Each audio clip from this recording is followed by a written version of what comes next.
Well, obviously, the biggest story coming out of this past weekend was on Sunday, Super Bowl Sunday, where the Tampa Bay Buccaneers became the first team not only to host the Super Bowl and also be playing in it, but as well the first team to host the Super Bowl, be playing in it, and win it as they beat the Kansas City Chiefs 31-9. Joining me today to break this all down is Eric Bay. Eric, thanks for taking this time. Yeah, not overly surprising that the Bucs did win, but very surprising in the way they did it, and not exactly the game we thought we'd see.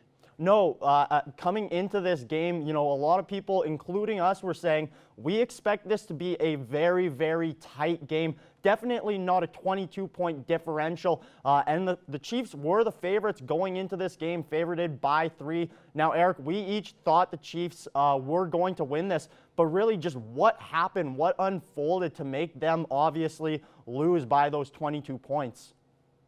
Well, it's exactly like we talked about earlier in the week and in past weeks, is that the Chiefs couldn't afford to beat themselves, and they started out tough against the Bills, and they did the same thing again here this week against the Bucs. I mean, you can't take 120 yards in penalties and over 100 alone in that second quarter. They were really making very bad choices, poor penalties, some poor decision making there too. And that really shot themselves in the foot, especially when you're going up against a team like the Bucs, led by Tom Brady. You can't give a guy like Tom Brady any extra chances, and they really did a good job, the Bucs did, of capitalizing on those mistakes early to spot them to that very early lead at halftime. And by then it was just too little too late for the Chiefs to kind of overcome.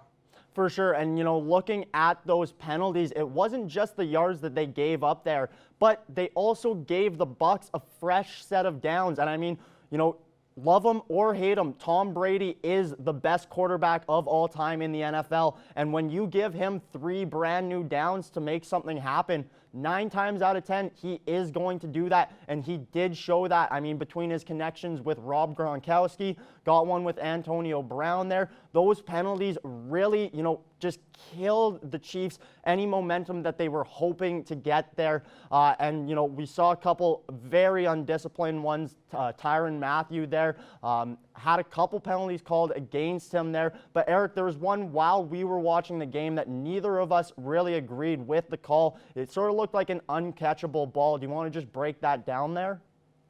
Yeah, again, you mentioned those unsportsmanlike conduct penalties, and one earlier to Chris Jones that really set up the Buccaneers. But I mean, if you can hold the Bucs to a field goal there, you're sitting pretty good. And then, as you mentioned, that pass into the end zone where Tyrann Mathieu picked up a pass interference. You thought, I thought, we all thought this was an uncatchable ball. I mean, the ball hit the back wall of the end zone. So, I mean, it was still kind of close. But even if Mike Evans is able to grab that, there's probably a very slim chance he does come down in bounds. So I thought that was basically the definition right there of uncatchable. Shouldn't have been called. And I mean, it is unfortunately called for the Chiefs. And there you have it, Tom Brady from the 1-yard line right before half. Too many options, too many weapons, and you go down by that score that early. Really tough to overcome. Now, Eric, each week it seems like the Buccaneers defense was just getting better and better, and really as that competition was going up, so was their play. Really, what were the keys for this defense to being so dominant on Sunday?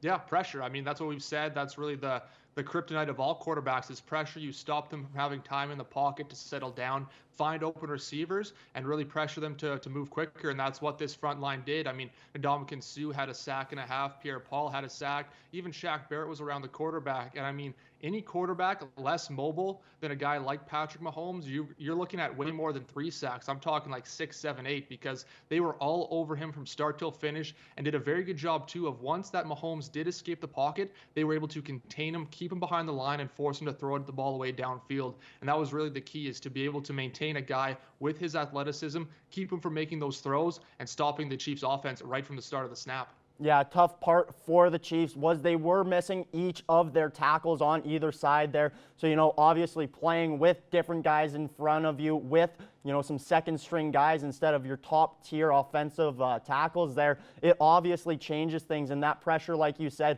was evident there. Todd Bowles did a great job of deciding, when to blitz, when to add in those extra guys, when to play sort of a hidden zone defense. I think just the scheming overall was absolutely phenomenal. Now, Eric, Tom Brady did win the MVP. rightfully so. He did have a great game, but in my mind, if you could choose the MVP, it should have just gone to the defense as a whole. Obviously, a whole position can't win the most valuable player. So from that defense, who do you think stood out the most? I think Shaq Barrett. I mean, he maybe didn't have the sack totals of a guy like Sue or Jason Pierre-Paul, but I mean, he did have 1 tackle for loss and was all around the quarterback all night long, disrupting it from the get-go at the line of scrimmage. But like you say, this defense has carried the Buccaneers, I think, throughout the entire playoffs and really should be named the MVP of this team as a unit for sure. And for me, Eric, I got to go with Devin White. He was in on 12 different tackles throughout that game and got an interception. Now, the interception, the game was kind of over at that point, but it does make for a nice stat line. So he would be getting my MVP for the defense. Well, Eric, the Tampa Bay Buccaneers are now 2-0 in the Super Bowl, and Tom Brady has his 7th ring. It should be exciting what we see over the offseason and into next year's NFL season.